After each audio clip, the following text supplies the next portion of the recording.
Every day, Americans produce more waste than we realize. Landfills overflow, wildlife suffers, and greenhouse gases rise. Yet most people remain unaware of the true consequences of their trash.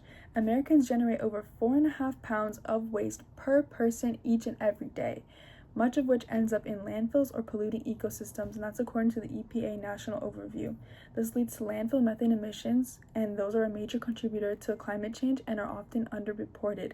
And public education alone hasn't done enough to sufficiently change this behavior, which is why I propose that the United States federal government should establish a national waste responsibility program requiring all adult citizens using public municipal waste collection services to complete at least 2 days annually of environmental waste management service at a materials recovery facility, composting center, or landfill. To clarify a few key terms before I continue, the United States federal government refers to the national governing body, including Congress, the President, and federal agencies such as the EPA, which is the Environmental Protection Agency. Secondly, in this case, adult citizens refers to individuals 18 years and older, legally recognized as U.S. citizens, residing in households that receive municipal trash and recycling collection.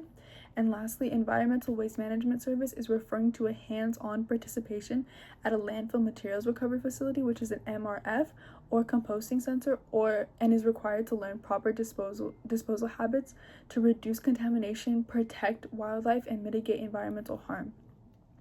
As I mentioned, people often don't realize the true impact of the trash they produce every week. They think that they throw it away and it just disappears, becomes somebody else's problem. But in reality, our waste has serious consequences for the environment, wildlife, and climate, and it's our problem.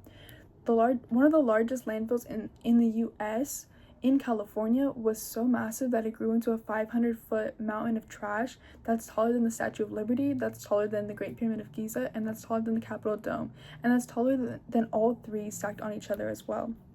This public disconnection is the root of the problem. In total, Americans generate nearly 300 million tons of municipal solid waste every year, and if it doesn't pollute the earth, it ends up in landfills. And landfills produce methane. Methane is a powerful greenhouse gas that drives climate change. Landfill methane right now is over 25 times more potent than CO2 over 100 years, making waste mismanagement a major contributor to global warming, and that's according to the Environmental Integrity Project. Climate change causes extreme weather, rising sea levels, and threatens food and water security. The sheer volume of waste has begun to pollute ecosystems. It harms rivers, oceans, and land habitats. With such high levels of methane and floods of plastic pollution in our earth, there are thousands of wildlife species struggling to survive. Animals are losing their habitats, their food supply, and are also being directly negatively impacted by both plastic ingestion and plastic entanglement.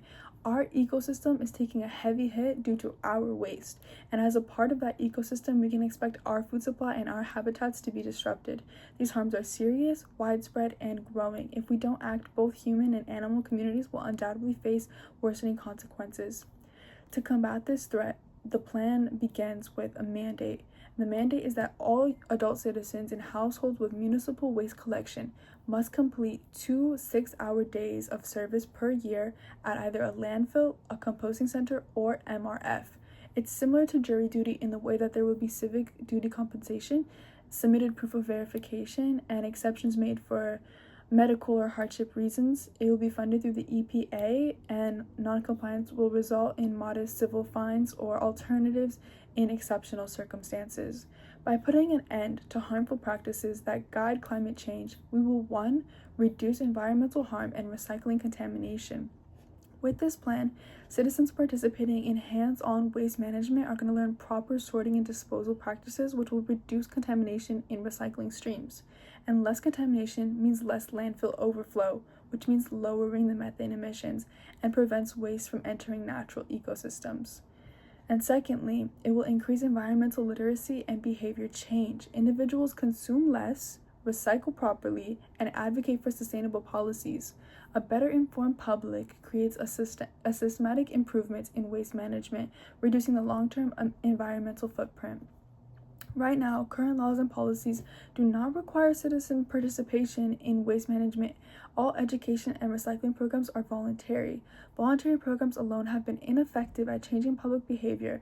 Most Americans remain disconnected from the environmental consequence of their own waste. This systemic lack of engagement perpetrates landfill overuse, methane emissions, and wildlife harm. That's why direct citizen participation addresses the root problem, public disconnection. It will give the public a better idea of the real consequences of their waste. Hands-on experience teaches society how to reduce contamination and landfill overflow, which leads to long-term behavior change. It encourages less consumption and stronger environmental advocacy. This plan is feasible, it's scalable, and it's modeled after an already successful civic participation program, jury duty. It will guide our society into a world that is safer, cleaner, and far more mindful. Thank you.